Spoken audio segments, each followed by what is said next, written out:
Homelander is described as the strongest character, the biggest threat, and the final boss to beat in the universe of The Boys, but at the same time, he is the weakest one and the most fragile of all. How can this be even possible? To understand his character, we have to go to the beginning. He is born from an experiment using a junkie that Vought found in the street with Soldier Boy essence. Is this really you? I beat my meat into a cup. What? So we can clearly say that he was desired by either of his parents, unlike Superman, which is a character that he is continuously compared to. By the way, on the day of his birth, he escapes from the womb of his mother, making her his first victim, but we will discuss this later. This leads to John being born, this one being the first name that he receives, but the one that he would hate the most, because of what the name means to him. The name John represents all of his childhood wasted being a lab rat in a place where he will not be loved, and the doctors will have no scruples on testing every experiment they can think of, whether it is physical, like seeing how much temperature his body can tolerate, this before even knowing if this could have big impact on the child, or even if he would be able to survive, or mental experiments like developing an enormous dependence on being accepted and loved, which will be the one that would haunt him the most in the rest of the show. Of course, Superman's planet exploded and he did not have his original parents. But here's where the paternal figures will have a huge impact on the raising an almighty being in a world full of life that he would be able to take in less than a blink. They will teach him the values of responsibility, love, hope, empathy, things that Homelander will never have, or maybe but in a wicked way. The second name he receives is Homelander, which is more of a nickname than a name, but like Batman does, he will embrace this new opportunity to make his new personality around it and protect himself from the past that he is trying to escape constantly, because in his own words, I'm better! I am better! He takes all of his limits and insecurities from his past and throws them away, believing that he is no longer human with the name of John. He is now Homelander, the strongest hero on the planet and the idol of the people, the figure that has the responsibility of the world and the one that everybody look up for answers. Or at least that is how it was supposed to happen. Homelander really tried his best to be that person, but when faced with the difficulties of a corrupt world and emotional manipulation he was not prepared to face, he will decide that there is a better way to do things, his own way. Now it is time to understand something deeper, which is how Homelander bases his relationships. We are going to categorize them into three aspects, the first one being love, desire. In the beginning of the video, we have seen how when he grew up, he did not receive or understand love, also being brainwashed by the top psychologist of the world does not make this easier, developing in him a weakness to be exploited in order to control him. Madeline Stillwell understood this side of Homelander very well, literally controlling him almost at will, giving him two key factors. The first one being the ecstasis that Homelander gets when the people loved and cheered his name everywhere, making him a global superstar. This one being one of the factors that made that, even after Madeline's death, he does not destroy the world. As he says to Starlight when she threatens him to exposing an airplane crash provoked by Homelander. If she does this, Homelander would lose the love of the people and would have nothing. In Starlight's mind, this is perfect because Homelander would never risk losing the affection of the people. To which Homelander replies in an unexpected but brilliant way that it is okay. Because after losing the people's affection, he would have nothing to stop him from destroying the world, making it very clear that he wants to be loved, but if he can't get that, then he will be feared. And the second key factor that Madeline gives Homelander is parental love. In a very strange way, I have to say. But this fulfills Homelander's need from his childhood and makes him more manipulable at the will of the person that takes this role. He will later try to make a father and son connection with Soldier Boy.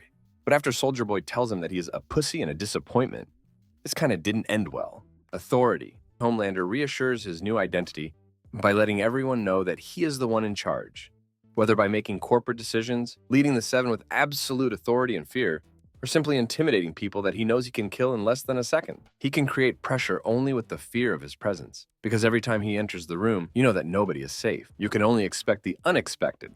This is something Homelander represents very well. One of the primal fears of our race, the unknown, the anxiety of not knowing what is something, what happens after life, or in this case with Homelander, what is going to happen next. Obviously, nothing good can come from a disturbed child in the body of an adult with the power to do whatever he wants. But if he is always feared by the ones close to them and loved by the public, he should be very bored. That is why his next aspect is rivalry. When you are a global threat, obviously you are not going to be liked by the most powerful people in the world. We can see this with governments, the United States president, the boys, or more specifically, William Butcher, one of the two goats of the show, his archenemy, sworn to death. After Homelander takes William's wife and has a kid with her, Butcher will make his life mission to kill Homelander. Thing to him that is completely new, someone how openly says that hates him and would do anything to kill him. To Homelander, this is something very interesting and makes him develop all kinds of emotions and intrigue in seeing how far can Butcher go in order to accomplish his goal. For that thing, He lets Butcher live. Like, for example, at the end of Season 1, when after Madeline's death, Butcher explodes the house in desperate attempt to end his life, after failing his plan to make Homelander feel the same pain that Butcher felt with Becca, but in Homelander's case with Madeline. But this ends up pretty bad after Homelander kills Madeline in front of Butcher, leaving him desperate and in an attempt of ending his life with explosives. Homelander decides to save him, even though he knows that if he does this, Butcher will not stop haunting him and search for new ways to hurt him. But Homelander prefers this. Deeply, he wants to be threatened. He wants to be challenged. He wants a friend, and in some twisted way, he sees in Butcher the closest person to be a friend. There was also Noir, who Homelander trusts a lot, and you could also call him a friend, but I believe it's better to encapsulate him like the maximum comrade instead of a friend. Unlike Butcher, who is the rock in the shoe of Homelander. To understand Homelander, you must know those three aspects. But there is one person, probably the most important to Homelander, and the one that represents those three at the same time, his son Ryan. At the end of Season 1, we discover that Homelander has a son, and through the seasons, see how their relationship develops. First, we see how Homelander starts without actually knowing how to be a parent and talking and doing some interesting things.